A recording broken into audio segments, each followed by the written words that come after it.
斷捨離 Day 3，我今日要抌嘅係一啲過期嘅藥膏，係一啲消炎止痛嘅藥膏，同埋一大堆嘅貼布。咁過去呢幾年呢，我因為一啲嘅新傷舊患呢，咁成日要睇醫生啦，去睇復健科啦，咁係做一啲物理治療嘅。咁另外呢，咁我亦都有去睇中醫啦、針灸啦、小針刀啦、整骨等等。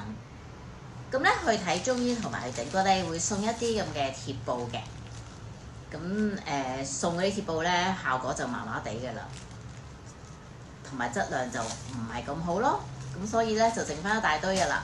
咁既然咧都冇乜用又冇效咧，咁我就抌晒佢。